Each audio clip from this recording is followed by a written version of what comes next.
Russian general Yaroslav Moskalik, who was a senior military officer in the Russia's general staff, has been killed in car bomb attack. Kremlin blames Ukraine for this attack. How can you assess the psychological consequences of this attack, and what does it mean for Vladimir Putin, and what does it mean? What does such attack mean in the middle of negotiations?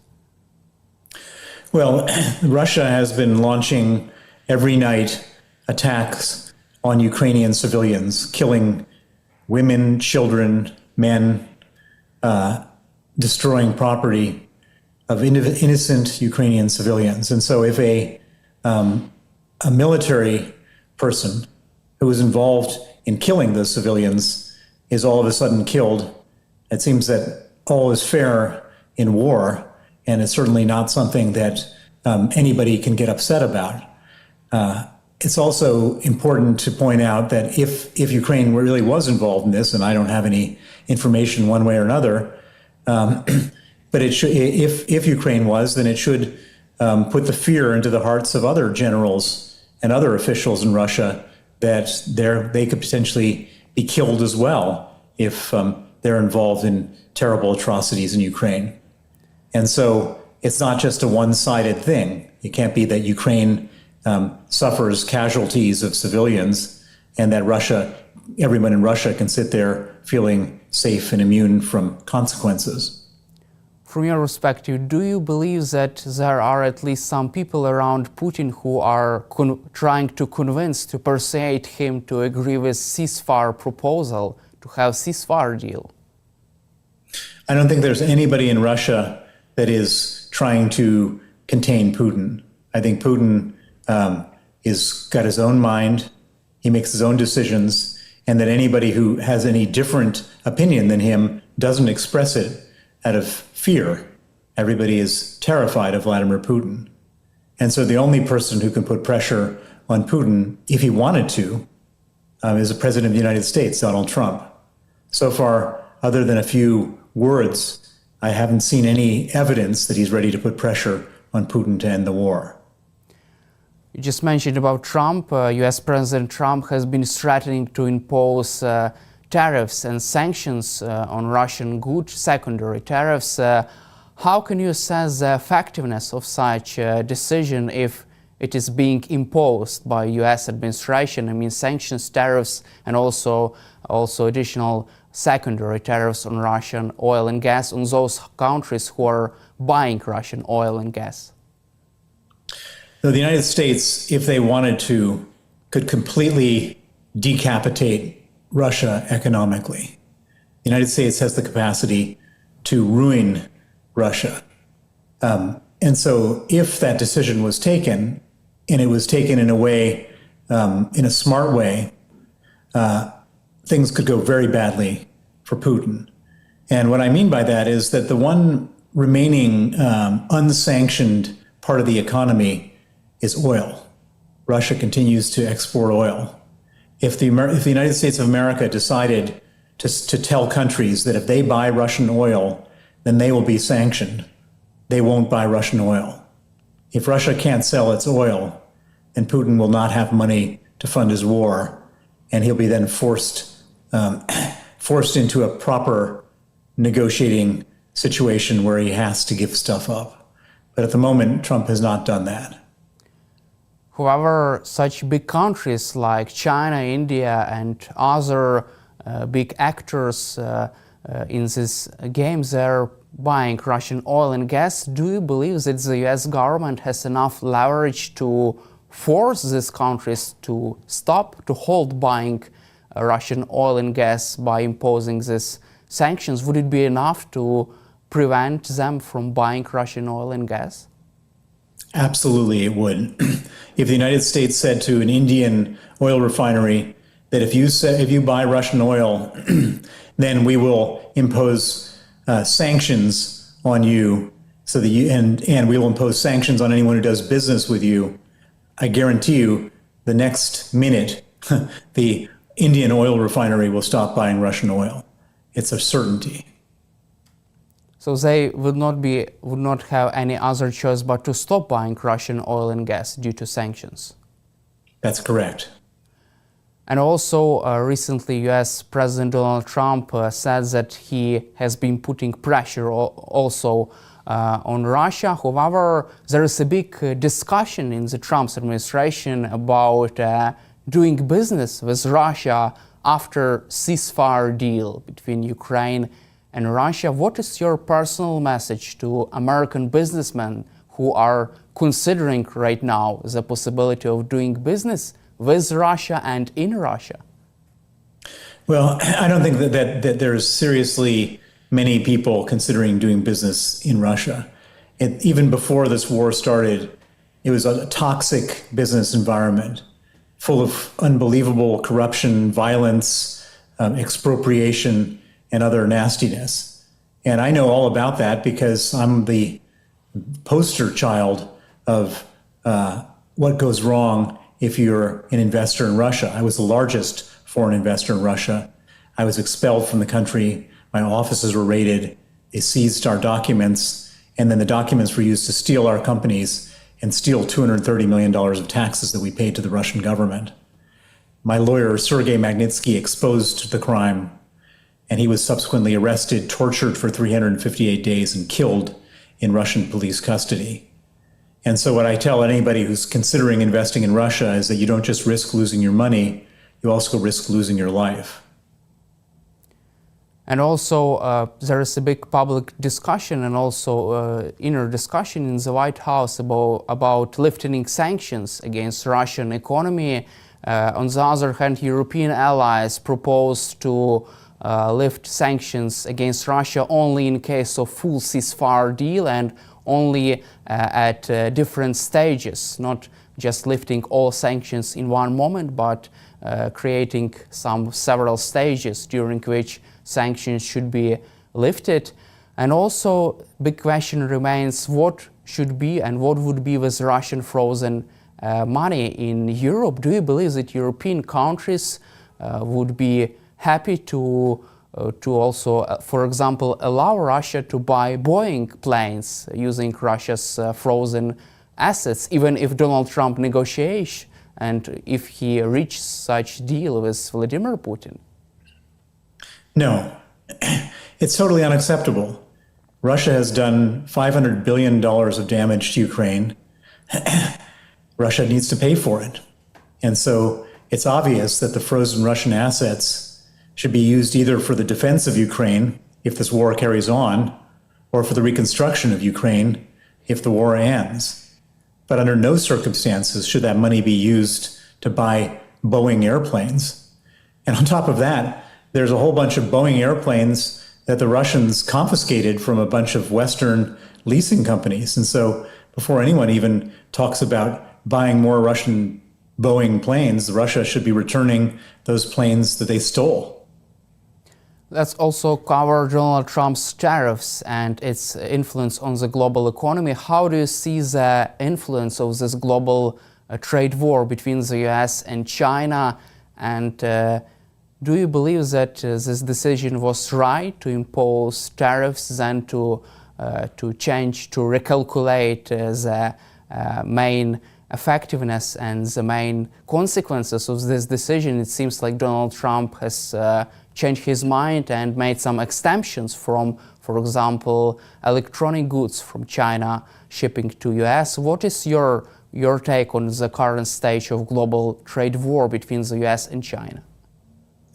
Well, I think it's a total disaster for the US economy, for the US consumer, and also for the Chinese and for others as well. I mean, this is probably the single largest self-inflicted economic wound that anyone could ever have thought of. It's terrible. But there is one silver lining, which is that it's pushed the price of oil down.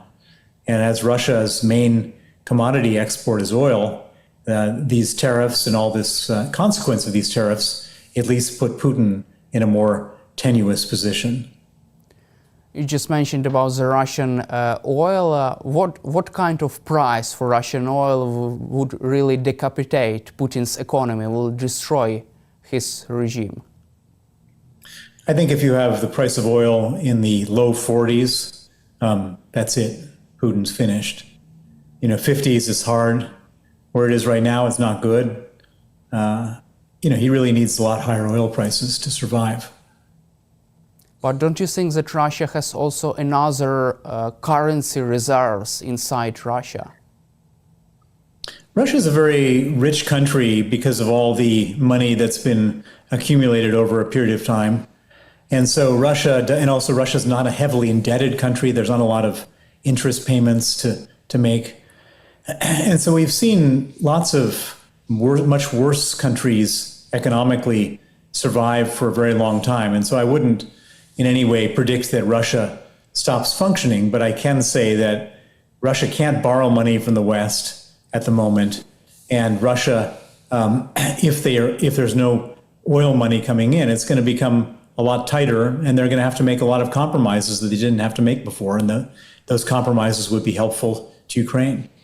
And do you believe that current economic situation in Russia try to also convince Vladimir Putin to at least stay in this game of negotiations, forces Putin to negotiate with Trump, to stay in this game, even if he doesn't want to stop the war? I don't think anyone's forcing Putin to do anything. Putin makes his own decisions. He doesn't care about the effect it has on the economy. He doesn't care about the number of dead Russian soldiers. All he cares about is Vladimir Putin. He cares that he stays in power, which keeps him alive. That's his main objective. And I think that, all this stuff is not helpful to him, but at the end of the day, he's not going to go starving. Thank you, Mr. Browder, for your time and for your support for Ukraine, and glory to Ukraine.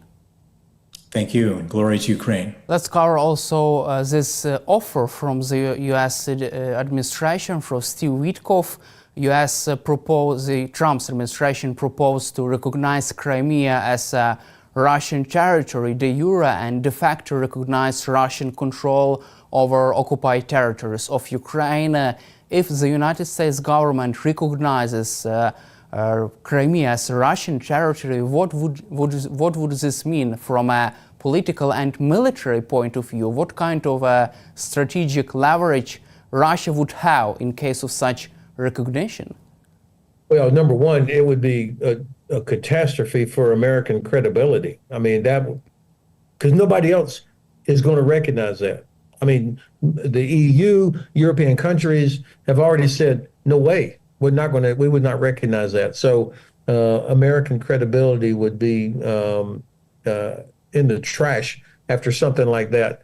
Number two, the Chinese will take note. The Chinese will see that, okay, so the U.S. is flexible on territory as they continue to take parts of the Philippines or Taiwan or other of these disputed islands and coral reefs out in the South China Sea, for example. So this would not be useful in our deterrence efforts against China.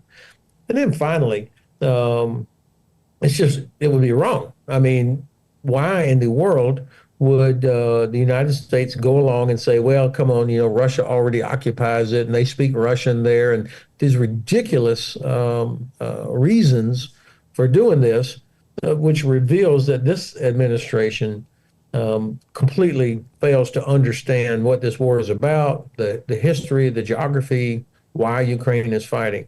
So I hope Ukraine does not accept that. Ukraine is not obligated to accept anything that the Russians and the Americans might work out, nor are other European countries. I think for sure Turkey is not going to accept this, and that's important as well. So I hope that Ukraine makes it very clear that you do not recognize this. And then finally, this will have a negative impact on reconstruction, because the big investment companies that would bring enormous amounts of money to help rebuild Ukraine, if they see that Russia occupies Crimea with a so-called American recognition of it, then I think they will be reluctant to invest in reconstruction because they will see that these are the conditions for Russia resuming the conflict after whatever sort of resolution there is. So I don't see anything good in it. Also, US Vice President J.D. Vance threatens to abandon Ukraine ceasefire talks if there would be no any kind of progress. If the US abandoning ceasefire talks, would this be worst case or the best case scenario for Ukraine? Well, first of all, part of the problem on the U.S. side is that you've got 5 different people talking about what the plan is.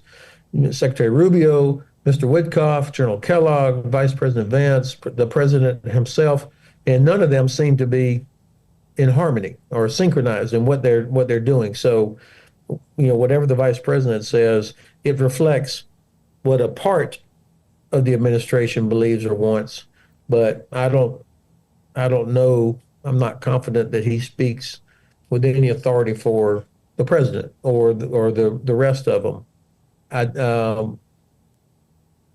It's just it reflects the disorganization and I think the incompetence of their approach.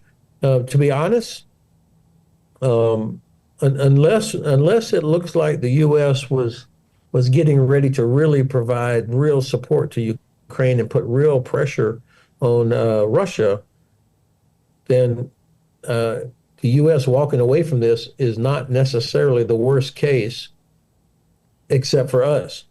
It would be worst case for us, and it would be really damage any credibility the administration has by doing that. But from Ukraine, the perspective of Ukraine or Europe, I don't know that that's the worst case based on what the administration is doing so far. For the Russians, it would not be good because without the U.S. there, the Europeans are not confused about who the bad guy is. So that's kind of how I assess it right now. And do you feel that Europe now is ready to take a lead in this process of supporting Ukraine if U.S. abandons negotiations, if the United States abandons support for Ukraine? Well, this is where we're going to find out. Can Europe meet the moment? I hear a lot of positive language that comes out of UK and France and Brussels. We will finally have a German government here, I think, in about 2 weeks. And if Mr. Merz is the Bundeskanzler, as we all expect, he's demonstrated clearly that he is on the side of Ukraine. And so that could be a positive change to help get things going. I think, Poland, I'd like to see Poland be more forward-leaning in this, but of course they have a presidential election here in a couple of weeks, and so that's probably why they don't want this to become a presidential issue, perhaps, I don't know. But, Europe has the capability. The only thing that Europe lacks is self-confidence. Let's cover also the coalition of the willing. The Telegraph reported that the US has privately offered to provide logistical support for this mission and also intelligence to help European troops during their mission in case of a ceasefire deal. Would this be enough for European troops to fully conduct this mission in Ukraine in case of logistical and intelligence support from the United States? Well, first of all, if this is accurate, why is it a secret? Why would we not say, hell yes, we're going to help?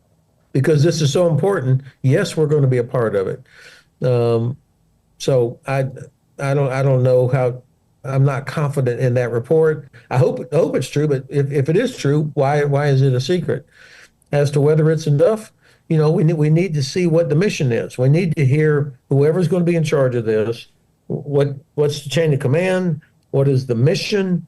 What are the rules of engagement? The purpose of this would be a force that could deter Russia from violating the ceasefire. That's what it's about. And so I couldn't say whatever the U.S. is providing, if that's enough, because we don't know the bigger picture. Certainly, obviously, it would help logistics and intelligence. But I think if that's what it takes for Europe to regain the self-confidence it needs, then obviously I'm all for it.